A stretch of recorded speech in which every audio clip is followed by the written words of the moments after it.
morning students. Now open your English textbook page number 41. So today's you will write down your date and classwork. So we are going to start about unit 5 David and Goliath. Okay, activity 1 read the story silently. आपको silently ये story सुननी है, बहुत amazing story है, आपको interest भी आएगा. Story का name is young David and Goliath part 1. ये पार्ट 1 है स्टोरी का, बाद में उसका पार्ट 2 भी है.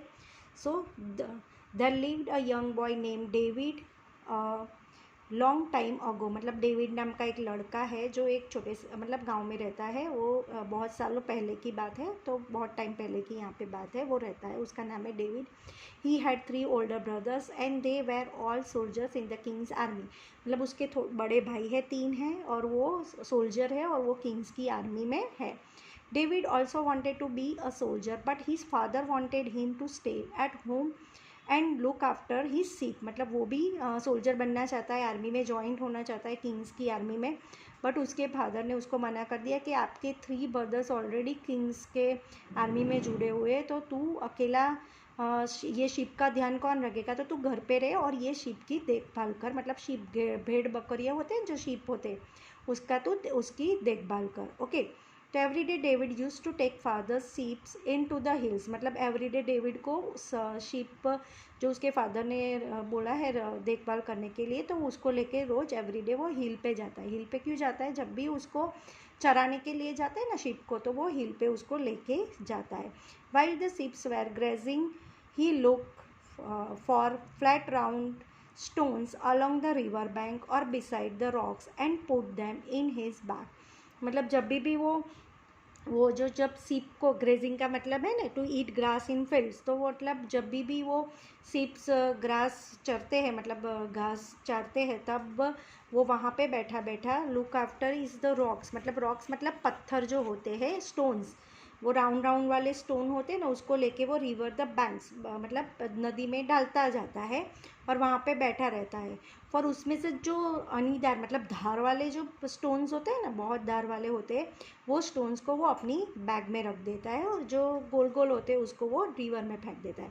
Sometimes a hungry lion or an angry bear came to kill the sheep but David was not afraid. मतलब समटाइम्स कभी कभी हंग्री जो लायन होता है वो आ जाता है शीप को मतलब शीप को मारने के लिए, या फिर बियर आ जाता है कभी कभी, उसके ऊपर भी हमला कर देता है, तो वो उससे डेविड डरता नहीं था. He use a take a stone from his back and put it in his sling. मतलब एक बार ऐसा हुआ था, तो उसने ये स्टोन जो धार वाले स्टोन है उसका उसने बैग में से निकाला, और स्लिंग जैसे एक डोरी जैसा होता है, एक वेपन होता है जो which stones and throw and the enemies. मतलब उसके ऊपर मारने के लिए यूज़ होता है. पहले के ज़माने हम भी नहीं जो एरो यूज़ करते थे, वो आदिवासी लोग को यूज़ करते थे, उसकी तरह उसने एक अपना स्लिंग डोरी जैसा बनाया हुआ है, और वो उसके बीच में स्टोन जो धार वाला स्टोन होता है उसको यूज़ करके उसको अपने आप को और शीप को बचाने के लिए वो यूज़ करता था.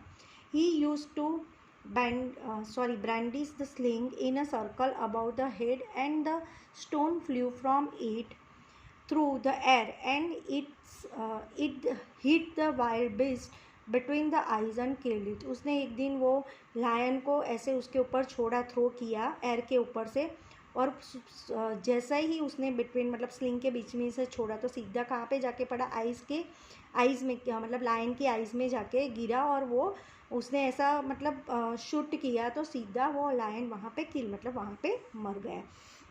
One day David's father called him. मतलब एक दिन डेविड्स के फादर ने उसको बोला कि he told him that there enemies the Philistines were marching into the Israel. मतलब जो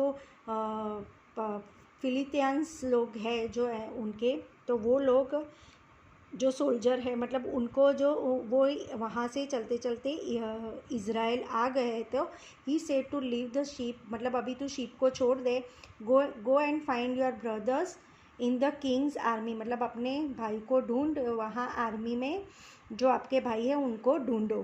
give them this bags on floor this letters before they go to the fight. मतलब फ़ाइट करने से पहले तू ये उनको लेटर दे देना जो मैंने तुझे दिया है, बैग्स में लेके जा, अपने भाइयों को ढूंढ और ये लेटर उनको दे देना, है ना.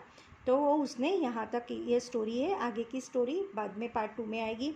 एक्टिविटी 2 ओमिट है. आपको यहाँ पे जो न्यू वर्ड्स की वर्ड्स दिए गए तो you will write down on English notebook. English notebook के अंदर ये आपको की वर्ड्स लिख देने। ओके, यहाँ पे एक्टिविटी 2 ओमिट है। एक्टिविटी 3 है गिवन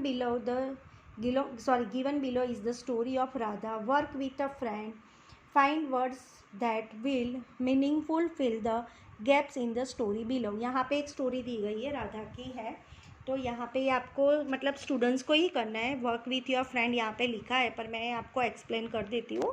तो you will write down in your text book. Okay, Radha test to become lawyer, मतलब राधा एक लॉयर थी, राधा को लॉयर की ज़रूरत, वांटेड टू लॉयर, तो Radha wanted to become a lawyer but everyone thought she was a fool, मतलब वो कैसी थी, मूर्ख थी। Some students made fun of her all the times, मतलब सब स्टूडेंट्स उसको फ़न के लिए यूज़ करते थे। बट राधा नेवर रिप्लाई, कभी भी राधा उसका जवाब नहीं देती थी। Okay, a word to any them. One day a new teacher came to her school. She told the students, don't underestimate anyone, even a small person's capable to greatness, मतलब आप सबको इतना अंडर एस्टिमेट ना समझो। मतलब राधा एक lawyer लड़की थी, मतलब अच्छी लड़की थी, तो इसको मतलब वो कुछ बोलती नहीं थी, तो उसको अंडर एस्टिमेट ना समझो, वो भी एक कैपेबल एंड ग्रेटनेस हो सकता है। Suddenly Radha was filled with courage, she gave a promise to herself, I will never be afraid, मतलब फिर उसने अपने आप को ही वो प्रॉमिस कर दिया कि मैं कभी भी किसी से डरूंगी नहीं। So she went to the principal's office and complain the against those students, the principal punish them and there never made fun of the again. मतलब उसने कितना अच्छा आपको समझाया, मतलब कोई भी चीज़ आपको कोई भी स्टूडेंट्स परेशान करता है या फिर आपको बहुत कुछ हैरान परेशान करता है तो आप डर जाते हो, मतलब किसी से कंप्लेन नहीं करते हो, तो वो सारी बीत आपको, मतलब आप इतने अच्छे मतलब कभी भी वो ऐसे ग्रेटनेस होते पर आप उसको हैरान परेशान नहीं कर सकते, तो वो भी एक उसको भी ऐसा लगता है, उसमें हिम्मत आ जाती है और प्रिंसिपल जाकर वो बताते हैं। वो टीचर्स की कही हुई बात उसके समझ में आ गई और उसने अपने आप में हिम्मत, किसी से डरे बगैर, मतलब डरे बिना सीधा प्रिंसिपल ऑफिस में जाके उसने कंप्लेन कर दी दोबारा, मतलब वो लोग उनसे never fun with the of her again, फिर बाद में उसी ने किसी से ऐसी मजाक, मतलब उसके साथ मस्ती नहीं की। तो वो आपको भी ध्यान रखना है, यहाँ पे बताया गया है। एक्टिविटी 4 ओमिट है। Activity 5 let's continue with the stories, tomorrow I will explain you young David and Goliath part 2। Okay students, thank you.